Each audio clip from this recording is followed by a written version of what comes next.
Shalom, shalom frères et sœurs en Christ et bienvenue à la Rhapsodie du mercredi 22 décembre 2021. Rhapsodie écrite par le pasteur Chrisoya Kilomé et la lecture vous est offerte par les vérités de l'évangile. Le thème d'aujourd'hui est enthousiasmé par son retour. Le verset de Luc 21 verset 36 qui dit: Veillez donc et priez en tout temps, afin que vous ayez la force d'échapper à toutes ces choses qui arriveront et de paraître debout devant le Fils de l'homme. Alléluia. Le pasteur Christ dit: Jésus revient bientôt. 1 Thessaloniciens 4 verset 16, la version King James nous donne une révélation graphique de son extraordinaire retour. Il dit: Car le Seigneur lui-même descendra du ciel avec un cri, à la voix d'un archange, et au son de la trompette de Dieu. Et les morts en Christ ressusciteront premièrement. Ensuite, nous les vivants, qui serons restés, nous serons tous ensemble enlevés avec eux sur des nuées, à la rencontre du Seigneur dans les airs, et ainsi nous serons toujours avec le Seigneur. Alléluia. Le pasteur Christ dit: Je suis aussi inspiré juste en pensant qu'un jour, le Seigneur apparaîtra avec un cri. Ce n'est pas quelqu'un d'autre qui criera pour lui, mais le Seigneur lui-même. Certaines personnes pensent que nous exagérons sur son retour, mais c'est parce qu'ils ne savent pas qui est Jésus. Il est le monarque de l'univers. Toute la terre lui appartient. Les gouvernements, y compris les galaxies, y dirigent le monde. Lorsqu'il était sur terre, il se déplaçait souvent avec une multitude de disciples. Et lorsqu'il fit son entrée à Jérusalem, la Bible dit: toute la ville fut émue et l'on disait: qui est celui-ci? Matthieu 21 verset 10. Les gens venaient de partout et s'alignaient dans les rues. Tout ceci arriva lorsqu'il était l'agneau qui devait être immolé. Que pensez-vous qu'il arrivera maintenant, qui revient comme le roi des rois et le Seigneur des seigneurs? Soyez inspirés par le nouveau ciel et la nouvelle terre. Apocalypse 22 verset 5 dit: Il n'y aura plus de nuit, ils n'auront besoin ni de lampe ni de lumière, parce que le Seigneur Dieu les éclairera. Ils régneront au siècle et des siècles. Que c'est glorieux. Nous n'avons pas suivi les femmes habilement conçues. 2 Pierre 1 verset 16. Nous avons reçu la vérité, nous avons cru en sa vérité et vécu en sa vérité. Ce que nous faisons pour le Seigneur, annoncer l'évangile et gagner les âmes dans le monde entier, ce n'est pas pour rien. Nous nous préparons pour son retour. Il nous a dit qu'il sera de retour, alors nous le disons à tout le monde. Ce sont les derniers moments, les derniers jours. Le temps qui reste est si court. C'est pourquoi nous accomplirons sa vision et préparerons le monde pour son retour. Alléluia. Donc le pasteur ici explique que Jésus revient bientôt. Mais non seulement il revient bientôt, mais nous devons être contents parce qu'il revient bientôt. Contents parce que on va finalement quitter cette terre. Contents parce qu'on l'a attendu pendant longtemps.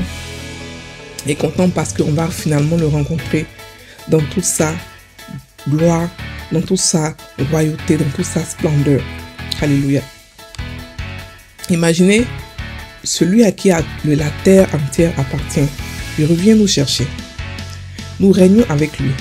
La terre lui appartient. Il nous a donné cette terre-là parce que nous sommes son corps. Il est notre leader et nous sommes ses suiveurs qui nous a rendu aussi leaders comme lui. Alléluia. Il explique ici une corrélation. Il a dit quand Jésus était parti à Jérusalem, quand il est rentré à Jérusalem, la foule, le monde était ému. Tout le monde se disait: c'était qui celui-là? C'était qui celui-là? Et avec la gloire qu'il avait, qui était la gloire d'un agneau, il a pu créer ces émotions-là dans les gens. Il a pu créer ce temps parce qu'il était rempli d'amour. Jésus est rempli d'amour. Donc imaginez maintenant qu'il est maintenant le roi des rois, le Seigneur des seigneurs, lorsqu'il revient. Imaginez la joie et les émotions qui vont nous animer lorsque on va partir. Ou imaginez même que Jésus revient vous chercher, vous particulièrement, il revient vous chercher. le Jésus dont on a parlé pendant longtemps, dont on a prêché, dont on a annoncé la venue, il revient nous chercher. Donc nous devons être enthousiastes. Et lorsqu'il arrive nous chercher, on aura la guerre et on va mettre Satan dans l'abîme pendant 1000 ans. Nous allons régner. Lorsque nous allons régner, il y aura une nouvelle terre, une nouvelle Jérusalem et tout et tout. Nous allons régner pendant 1000 ans. Et après, Satan sera libéré pour quelque temps encore, ainsi de suite. Et puis après, maintenant, rentrer dans l'abîme éternellement. Mais, le truc ici que je veux expliquer, c'est que là où la nouvelle Jérusalem n'a pas de nuit. On n'a pas besoin de lumière parce que le Seigneur, Dieu est clair. Et puis, cette nouvelle Jérusalem, ce que nous avons ici, ce que nous faisons ici dans ce monde, en fait, c'est un training, c'est un entraînement pour pouvoir être dans la nouvelle Jérusalem. Parce que là-bas, c'est nous qui régnons. Les peuples seront là, les autres peuples seront là. Ils vont naître et tout, ils vont faire tout ce qu'ils ont à faire. Mais là-bas, c'est nous qui régnons. Et on règne dans l'amour, bien sûr, mais c'est nous qui régnons. C'est nous qui régnons. Et notre règne sera visible de tous. Ce n'est pas un règne caché comme actuellement, c'est un règne spirituel. Le règne là-bas sera spirituel, c'est vrai, mais ce sera visible de tous. Alléluia. Mais ce que nous vivons maintenant, comme ce que nous avons actuellement comme une responsabilité ici sur cette terre, spirituellement, c'est la même responsabilité que nous aurons là-bas. C'est pour ça qu'il faut aspirer à être mature. Parce que si sur la terre, on n'a pas été mature spirituellement, on est encore des bébés, arriver là-bas, on sera aussi des bébés spirituels. On ne pourra pas nous donner de grandes tâches à faire. Vous voulez être important, nous voulons être importants partout. Et ici et là-bas. Voilà.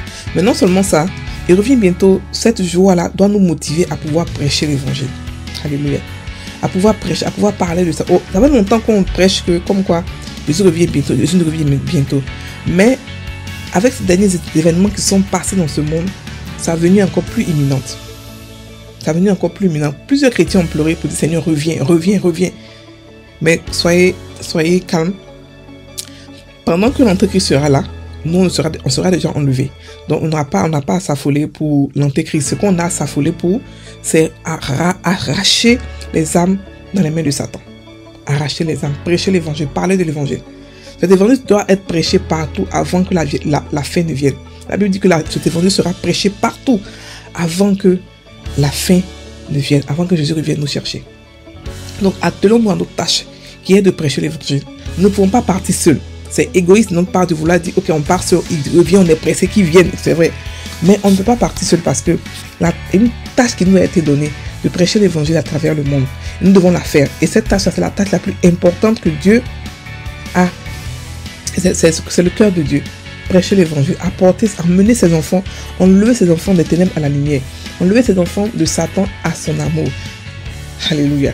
Donc nous devons nous atteler à prêcher l'évangile.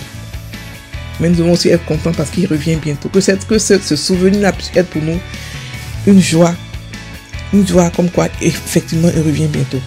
Et la Bible dit de veiller et prier en tout temps. Veiller et prier en tout temps parce qu'il revient bientôt. Il faut qu'on soit prêt parce qu'il revient bientôt. Alléluia. On va maintenant faire la prière. Cher Seigneur,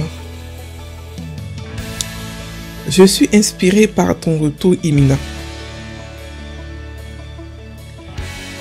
C'est pourquoi, avec empressement, ferveur et urgence, je prêche l'évangile à ceux qui sont dans mon monde. Je prie maintenant pour ceux qui ne t'ont pas connu, afin que leur cœur soit ouvert à l'évangile. Avec la foi bouillonnante en eux, pour le salut. Au nom de Jésus. Amen. Frères et sœurs en Christ, passez une très bonne journée. Soyez bénis.